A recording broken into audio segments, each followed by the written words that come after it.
1339 में पहला इस्लामी शासक आया था कश्मीर में।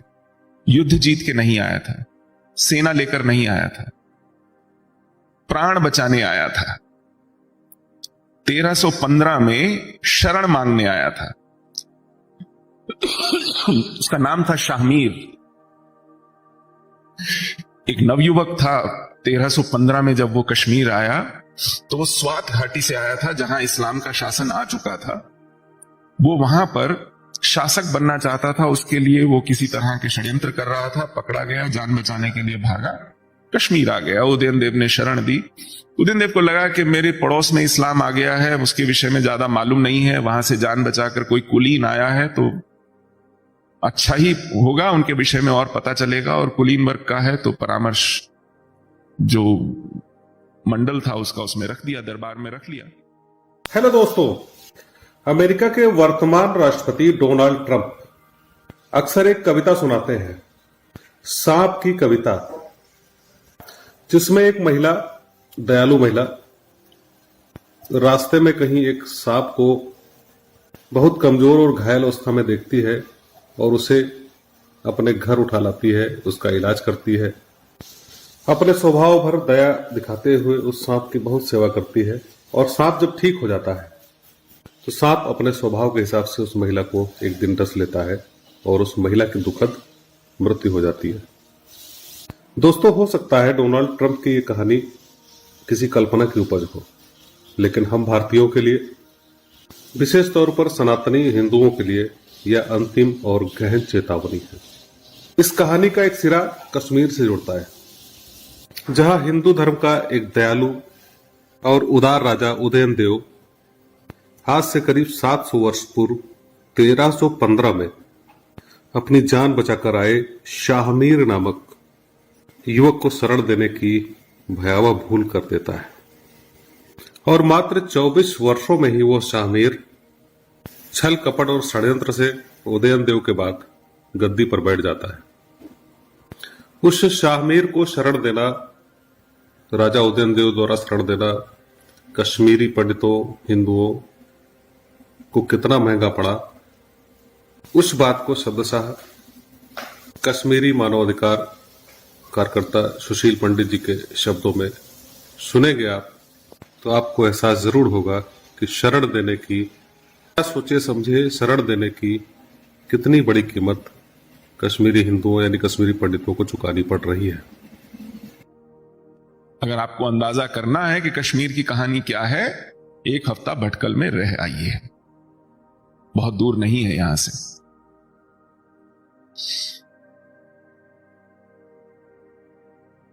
और देश में ऐसे 5000 भटकल बन चुके हैं।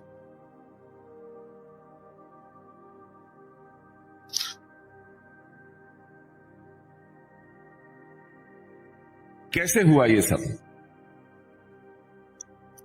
1339 में पहला इस्लामी शासक आया था कश्मीर में।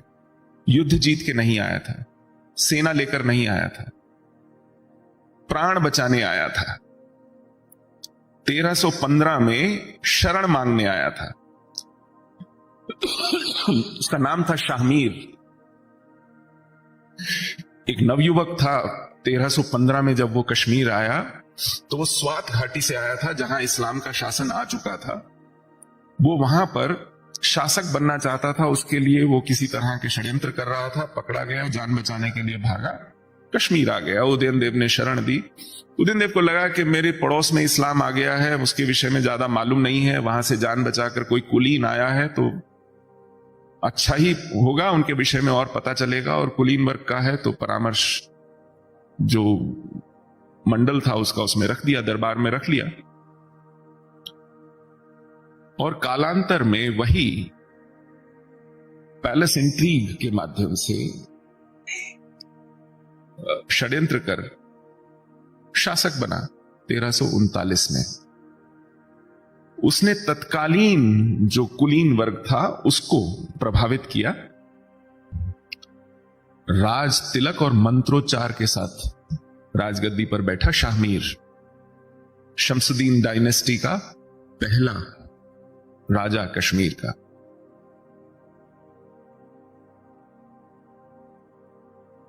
और उसके बाद 222 साल इस वंश ने शासन किया।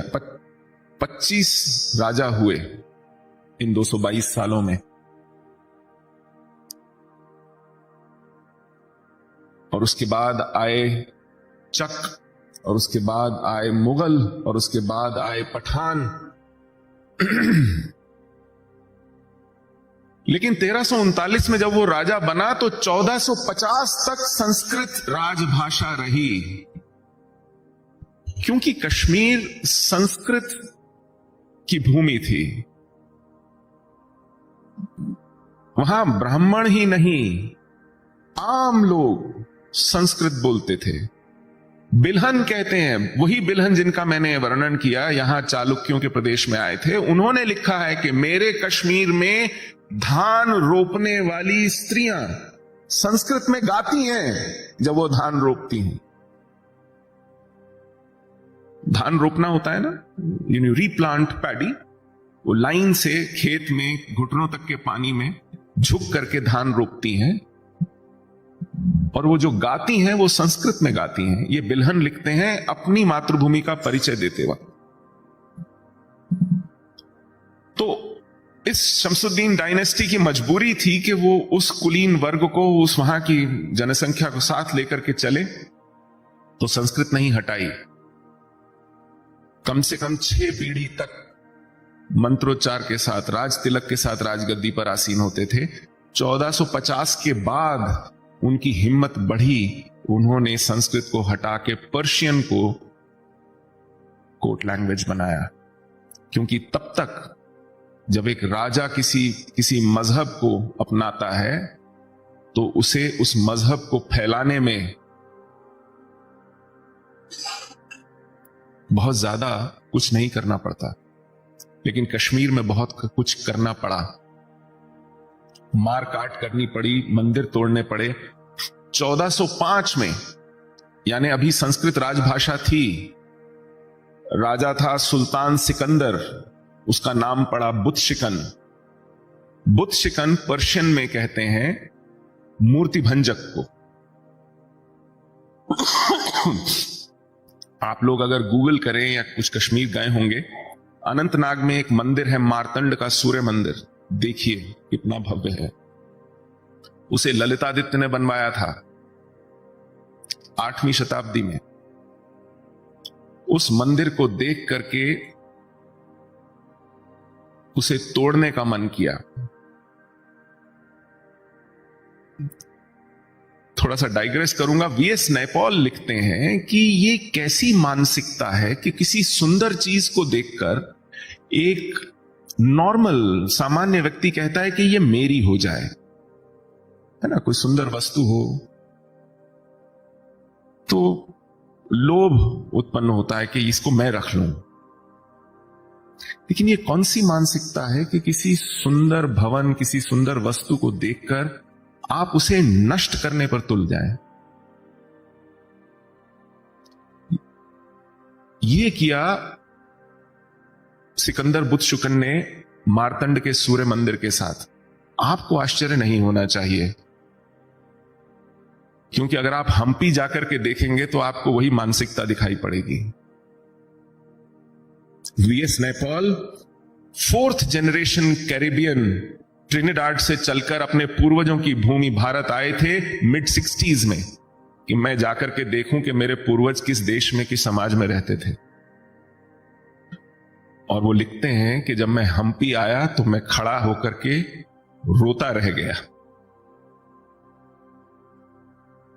कि ऐसी कौन सी बर्बरता है जिसने मेरे देश और मेरे पूर्वजों की भूमि के साथ ऐसा किया है।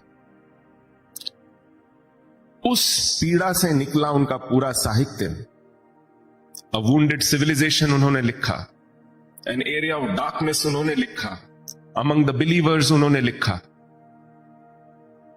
जिसे आज से 10 साल पहले नोबेल पुरस्कार मिला। वो मार्तंड जाते तो इसी तरह रोते। उसके पास बारूद नहीं था सिकंदर बुतशिकन के पास, तो उसने खाइयां खोद दी उस मंदिर के चारों ओर। बड़ी बड़ी शिलाएं थी, तोड़ नहीं पा रहा था। सैकड़ों एकड़ वन काटा, उसकी लकड़ी उन खाइयों में डाली, वो महीनों तक सुलगती रही, उससे शिलाएं चिटक गईं, उनमें क्रैक्स आ गए लेकिन वो गिरी नहीं, तो हार कर उसने उसको छोड़ दिया। ये वो मंदिर है जो अगर आपने एक फिल्म देखी हो हैदर, तो उसके अंत में उस मंदिर के आसपास शूटिंग हुई है, उसमें से एक बड़े से भूत को निकलते हुए दिखाया गया है। अपनी धरोहर का इस तरह का अपमान हम लोग अपनी फिल्मों में कर लेते हैं और इसे होने दिया जाता है। किसी को आश्चर्य नहीं होना चाहिए, इससे किसी की सेंटिमेंट्स हर्ट नहीं होती हैं। हमारा समुदाय जो है उसकी सेंटिमेंट्स को 800 साल से लकवा मार गया है, वो हर्ट नहीं होती हैं, बाकी सबकी होती हैं। खैर, एक एक मंदिर की वहां ईंट से ईंट बजाई गई, और मंदिरों की तो बात छोड़ दीजिए, वहां के समुदाय के साथ क्या किया गया ये वहां की राज तरंगिनियों में दर्ज है। 1990 के जिस एक्सोडस की बात राजीव जी कर रहे थे, वो हमारा 7वां एक्सोडस है। उससे पहले 6 पलायन हुए हैं। ये 6 पलायन इन्हीं काल में हुए हैं, 1339 के बाद से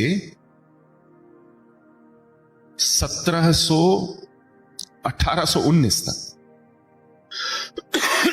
चौथे शासक थे 1752 से 1819 तक पठान, उनका सबसे क्रूर शासनकाल रहा। तो इन 500 वर्षों के कालखंड में 6 और पलायन हुए। जब ये 6 पलायन हुए तो हम कश्मीर के हिंदू सीने पर ये पत्थर रख के बैठ जाते थे कि क्या करें, एक आक्रांता शासन है, हम गुलाम हैं, हम शत्रु के अधीन हैं, क्या कर सकते हैं, भुगतना पड़ेगा, दुर्भाग्य है, दुर्दैव है। लेकिन 7वां जो पलायन हुआ 1990 में, वो एक डेमोक्रेटिक सेक्युलर कॉन्स्टिट्यूशन के अंदर हुआ जी। हमारी चुनी हुई सरकार की नाक के नीचे हुआ ना, हमारे पास एक सशस्त्र सेना थी ना, उसके होते हुए हुआ। उसका दोष आप किसको देंगे, किस शासक को, किस हमलावर को, किस आतंकवादी को देंगे? ये उस देश में हुआ जिसने कि यूनाइटेड नेशंस के ह्यूमन राइट्स को स्वीकार किया। यूएन द्वारा जारी उस ह्यूमन राइट्स कन्वेंशन के सिग्नेटरीज है ना हम, तो हमारी जिम्मेवारी बनती है कि अपने अपने राज्य में, अपनी अपनी व्यवस्था में उन मानवाधिकारों की पालना हो। तो ये 7वां पलायन आज की युग में यूनाइटेड नेशंस के होते हुए, ह्यूमन राइट्स डिक्लेरेशन के होते हुए, एक सेक्युलर डेमोक्रेटिक कॉन्स्टिट्यूशन के होते हुए, एक चुनी हुई सरकार के होते हुए, 10 लाख सेना के होते हुए हुआ।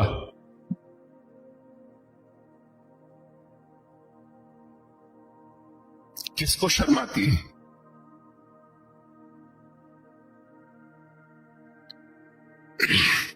मुझे कुछ लोग कहते हैं कि बहुत से समुदाय उखड़ते हैं, हजारों की संख्या में लोग इधर से उधर जाते हैं, तो इसमें नई बात क्या है? इसमें नई बात यह है कि अपनी अर्थव्यवस्था के चलते, अपने अवसरों के चलते, शिक्षा के चलते, व्यवसाय के चलते लोग जाते हैं, इधर उधर घूमते हैं, लेकिन उनका जो मूल समाज है वो इंटैक्ट रहता है। वो वहां वापस लौट सकते हैं, वो वहां जाकर के पुनः रह सकते हैं, वहां विवाह के संबंध रख सकते हैं, अपने समाज का पुनर्सर्जन कर सकते हैं। हमारा मूल समाज कहीं भी नहीं रहा है। हमारे बच्चे अपनी भाषा कहां सीखें उन्हें मालूम नहीं है। हमारे रीति रिवाज कैसे पलेंगे, कैसे बढ़ेंगे, इसकी कोई सुविधा व्यवस्था नहीं है। तो हमारी पीढ़ियां, हमारी पहचान, जिन 4 पीढ़ियों का जिक्र किया राजीव जी ने, उसके बाद 5वीं और 6ठी पीढ़ी में बचेगी नहीं। नाम रह जाएंगे, पूर्वजों के कुछ चिन्ह रह जाएंगे, लेकिन आपकी भाषा नहीं रहेगी, आपकी पहचान के जितने मार्कर्स हैं वो नहीं रहेंगे। तो अपने आप को अभिनव गुप्त का वंशज कहने वाला कोई नहीं रहेगा।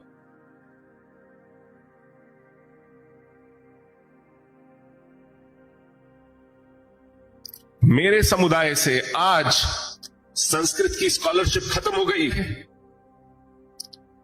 मेरे पूर्वजों द्वारा संस्कृत में लिखे हुए ग्रंथों को पढ़कर समझाने और पढ़ाने वाला कोई नहीं बचा है। यह स्थिति मेरे समाज की है और इसके लिए उत्तरदायित्व लेने को कोई जिम्मेदार नहीं है। अभी हाल ही में कुछ वर्ष पूर्व एक फिल्म आई थी हैदर, जिसमें सूर्य मंदिर के अंदर से एक बड़े शैतान को निकलते, एक बड़े भूत को निकलते दिखाया गया था। दोस्तों, यह वह सूर्य मंदिर है जिसको दुनिया को रोशन करने वाले, दुनिया को जीवन देने वाले, दुनिया के जीवन के आधार सूर्य देव के लिए बहुत ही वैज्ञानिक तरीके से बनाया गया था। आप कल्पना कर सकते हैं कि जिस मंदिर को हमने सूर्य देव के लिए, सूर्य देव की प्रार्थना के लिए बनाया है, वहां से भूत निकालने का, शैतान निकालने का क्या मतलब है। और यह सब फिल्में सेंसर बोर्ड से पास होकर के आई है, यानी कि एजेंडा वही है जो आज से 700 साल पहले शाह मीर ने शुरू किया था। दोस्तों, यह वीडियो शरण देने के मामले से शुरू हुआ था। आज भी हमारे देश में रोहिंग्या शरणार्थी बहुत बड़ी समस्या बनते जा रहे हैं। आपको कल्पना करने के लिए पर्याप्त है कि एक व्यक्ति को शरण देना पूरी कश्मीरी पंडितों, हिंदुओं की जमात के लिए कितना महंगा पड़ा। तो ये जो लाखों शरणार्थी, हजारों शरणार्थी भारत के विभिन्न राज्यों में आकर के बस रहे हैं और जिनका विभिन्न दल स्वार्थपूर्ण समर्थन कर रहे हैं, कितना महंगा सौदा साबित होने वाला है।